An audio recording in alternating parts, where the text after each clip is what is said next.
Thank you so much for joining the presentation this morning.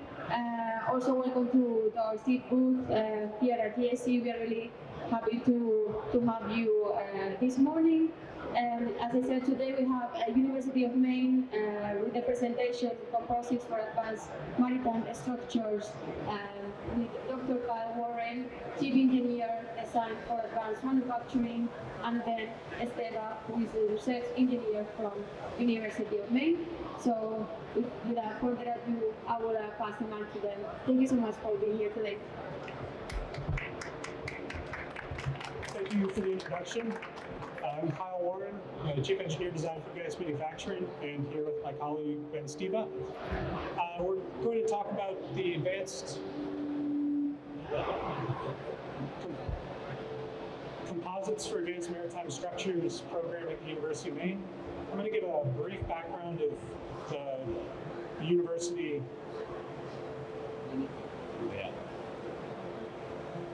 So the University of Maine is an R1 research institution. We have about 11,000 undergraduate students and graduate students, just under 1,000 faculty members.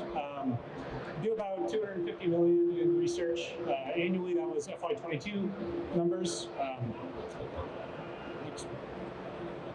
Just for the lay of the land, the state of Maine is in the northeast of the United States. It's actually very close here, closest spot to Europe, so travel isn't so bad.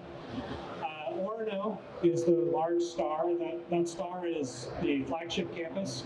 That's where most of the university, the Advanced Structures and Composites Center, where Ben and I work, is located. There's two other stars indicated. One is further south, Portland, Maine. It is a research office, and Brunswick is where we have our CEAD FlexPot machine installed. So at the Composite Center in general, it's the largest research institution, university-based research institution in the state. We focus on a few different areas: material science, hardware capability, process control, and digital manufacturing. Most of the presentation you'll hear today is discussing hardware capability and process control. A large portion of the work that we do is funded by the Office of Naval Research, and digital manufacturing is a key priority for us, which helps us answer the question, do our designs meet requirements? So we spend a lot of time in modeling and simulation, but also in the hardware capability and enabling new technologies, primarily for the Navy.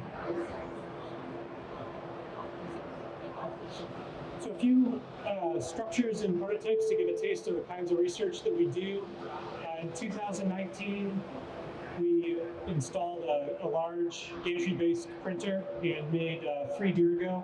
And we've seen it on YouTube a number of years ago. It was the largest printer at the time and produced a 25-foot vessel in 3 days, just about 5.5 years ago. Since then, we've worked on a handful of projects. These are a few examples of things that we can share.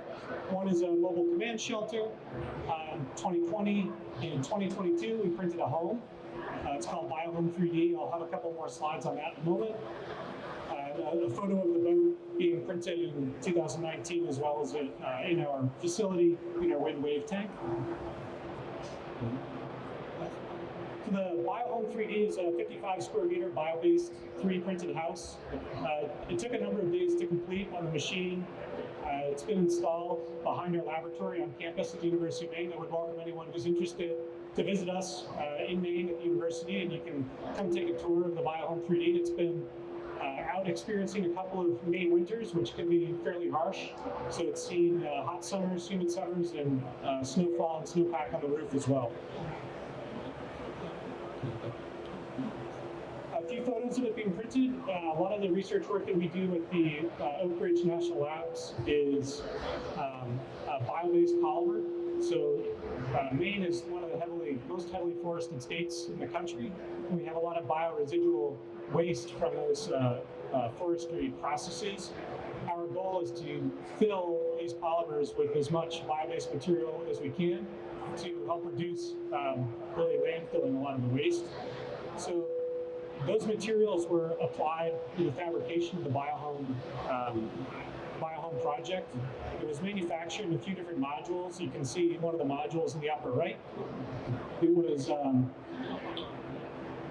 after the modules were printed, they were outfitted within our laboratory. Electrical was all pulled, all the fixturing and a lot of the finished work, and then those modules were transported outside and installed at the university behind our lab. One of the latest additions that we have here is called the Factory of the Future, the JEC facility. We're very excited about this. It's a brand new lab. The groundbreaking was last summer, so we've already started to make progress towards installing the facility. It's about 50,000 square feet attached to our existing laboratory, and it's expected to be completed in September of 2026. It will feature in-situ feedback and control, smart machines, robotics. We're really focused on the simulation side and establishing digital twins for these kinds of parts and projects. We're really excited to announce that CEAD will be a partner for one half of the facility. It's what we call the South Bay. And I'll have a photo of that work cell in just a moment. And we are also partnering with Electroimpact on the North Bay for a very, very large gantry-based machine as well. So in the North Bay, we're primarily focused on vessels and vehicles, and we have a large gantry system. It's about 20 meters in X length, 8.8 meters wide, and can go about 3.8 meters tall. It'll be additive machine, subtractive, and laser AFP, primarily focused on aerospace parts and manufacturing. And the South Bay, we just committed, I believe, last week to multiple CEAD flex spots. So we have 2 work cells to be installed. One focusing with vertical layer printing, over the rail printing, and you can just see it here, but there's actually a Z lift, a vertical lift, to help get us more vertical build capacity in that work cell. The second work cell is more of a development work cell for us, so we have the ability to print on a rail as well as on a rotary table at the end of that rail. I'll turn it over to Ben to talk about the Composites for Advanced Maritime Structures program. Excellent. So, as Kyle mentioned, a lot of our work that the two of us work on is funded by the Office of Naval Research. So that's on a program that we call Composites for Advanced Maritime Structures.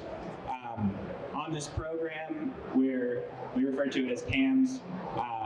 The hypothesis that we're ultimately working towards is reducing the cost and build time for small vessels. So, in an effort to achieve this, we have a couple of technical focus areas that we've outlined. The first two, which we'll focus on today, are robotic advanced manufacturing for vessels and manufacturing technology advancement. We also have design tool and method development, which focuses on software tools that can support the design process, as well as developing software for in-house for optimizing and achieving the goals that we have in the program, and design tool calibration and validation, which really focuses on in-water testing of vessels. We have about 6 planned throughout the program over the next 3 years, which will manufacture and test in Casco Bay, which is a ocean bay just up the coast of Maine. So, looking a little bit more at this first USV or vessel that we're doing, all of them are unmanned surface vessels as the goal. This first one we've been working on for a little while, and I have some images of the printed structures that we've done on our CEAD flex spot in the Brunswick location shortly, but we're hoping to launch this in April 2025. Length overall is roughly 6 meters with about a 2 meter beam, and the plan is for it to be a displacement hull, so it'll be slow moving, only up to 13 knots as a maximum. So looking at the more fun, oh boy, oops, too far, okay.